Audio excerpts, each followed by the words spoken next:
آپ کو یاد ہوگا کہ ایران جنگ کے خاتمے کے لیے وہاں کے جو صدر ہیں انہوں نے کچھ شرائط رکھی تھی، جس میں ان کا جو جائز ان کے حقوق ہے ان کو ماننے کی بات تھی، اور اس کے ساتھ ساتھ انہوں نے کہا تھا کہ ہمارا جو جائز حق ہے اس کو بھی تسلیم کیا جائے۔ گارنٹیز ان کو چاہیے تھے انٹرنیشنلی، عالمی طور پر، کہ جو یہ گارنٹی دیں کہ آنے والے وقت میں اب دوبارہ اس قسم کی کوئی دہشت گردی یا کشیدگی بیسیکلی جاری ہے جو ہے وہ امریکہ یا اسرائیل کی طرف سے نہیں ہوگی۔ اس سے صورتحال یہ ہے کہ جو اسٹریٹ آف ہارمز ہے وہ ابھی بھی بند ہے، کوشش ہو رہی ہے۔ چائنا کے لیے انہوں نے کہا ہے، انڈیا کے 2 جہاز جا رہے ہیں۔ ایران نے یہ بھی کہا ہے کہ اگر کوئی چائنیز کرنسی دے کر وہاں سے اپنا جہاز گزارنا چاہتا ہے تو وہ بھی ہو جائے گی۔ یو اے ای ابھی بھی ٹربل میں ہے، کہ یو اے ای کی زمین ابھی بھی استعمال ہو رہی ہے۔ ان تمام چیزوں پہ گفتگو کریں گے۔ ہمیں جوائن کیا اعزاز احمد چودھری صاحب نے، فورن سیکریٹری ہیں، ڈپلومیٹ ہیں۔ السلام علیکم اعزاز چودھری صاحب۔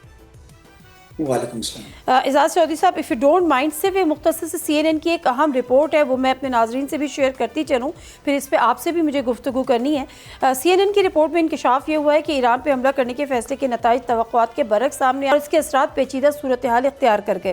انٹیلیجنس ذرائع کے حوالے سے رپورٹ میں بتایا گیا ہے کہ حملوں کا بنیادی مقصد ایران کی اعلیٰ قیادت کو ایک ہی وقت میں نشانہ بنا کر مکمل صفایا کرنا تھا، اور اہم تجزیہ کاروں کے مطابق اگر ایسا ہو جاتا ہے تو اس صورت میں ایران کی نچلی سطح کی قیادت کو فوری طور پہ اوپر لا کے نظام کو برقرار رکھا جا سکتا تھا۔ اعزاز چودھری صاحب، یہ جو سی این این بھی اب عام رپورٹ کر رہا ہے کہ جی جو سمجھا تھا، شاید انڈر ایسٹیمیٹ کیا تھا ایران کو، اور معاملہ جو ہے وہ اس کے بالکل برعکس ہو گیا ہے۔ اب آپشنز کیا نظر آ رہے ہیں؟ کچھ ایڈوائزرز ان کو کہہ رہے ہیں کہ جی آپ جیت کا اعلان کریں اور یہی ایک فیس سیونگ ہے اور جنگ سے نکل آئیں۔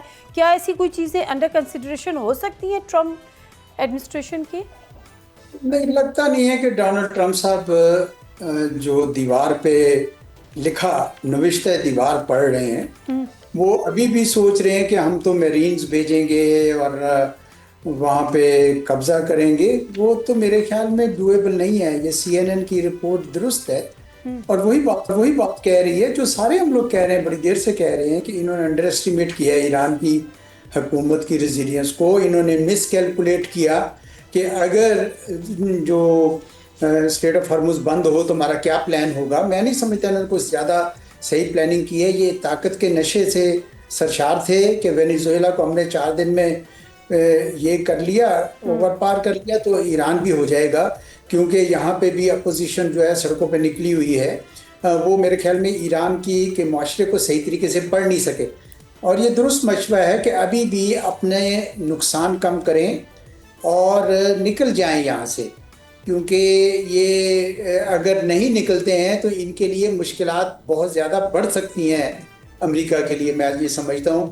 اور بہرحال اب انہوں نے جو فیصلہ کرنا ہے ڈونلڈ ٹرمپ صاحب نے، وہ اپنے حساب سے کریں گے، لیکن مجھے لگ رہا ہے کہ جنگ تھوڑا طول پکڑے گی، اور ڈونلڈ ٹرمپ صاحب مشورے نہیں مانیں گے، اور ادھر سے ایران بھی ڈٹے رہیں گے، تو چنانچہ جنگ تھوڑا اور طول پکڑے گی اور کچھ تباہی پھیلے گی۔ جی اچھا سر، مڈل ایسٹ کی طرف جس طرح سے ہم نے جارحانہ حکمت عملی دیکھی ایران کی، اور یو اے ای کے حوالے سے انہوں نے ان کو ایل این جی پلانٹ بند کرنا پڑا۔ دبئی کی جو صورتحال تھی وہ تو انتہائی، قطر کو پلانٹ بند کرنا، اور جو دبئی کی صورتحال تھی وہ تو بہت ہی جس کو کہنا چاہیے کہ کرٹیکل رہی اس تمام تر صورتحال میں۔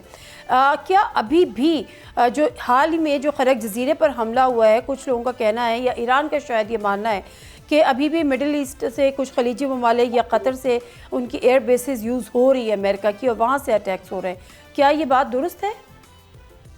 میرے پاس کوئی معلومات نہیں ہے، لیکن کرائم یہی بتا رہے ہیں کہ، اور ایران بھی یہ دعویٰ کر رہا ہے کہ وہ بیسز استعمال ہو رہے ہیں، اور اس کے علاوہ بھی کچھ ہائیڈ آؤٹس ہیں، وہ کہہ رہے ہیں امریکہ کی، جو استعمال ہو رہی ہیں، اب وہ اس پہ بھی حملہ کریں گے۔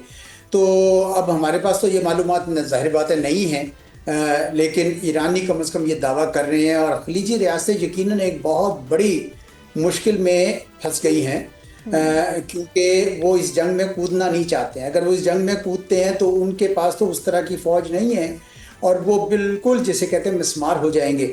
ابھی بھی جب بھی جنگ رکے گی، خلیجی ریاستوں کے لیے بہت ہی مشکل پیش آ گئی ہے۔ اب یہ پہلے والا ماحول نہیں رہے گا کہ دنیا بھر سے یہاں پہ لوگ پیسہ لاتے تھے، اور یہاں پہ سیف ہیونز تھے، اور یہاں پہ ڈیٹا سینٹرز تھے اور بلڈنگز تھی۔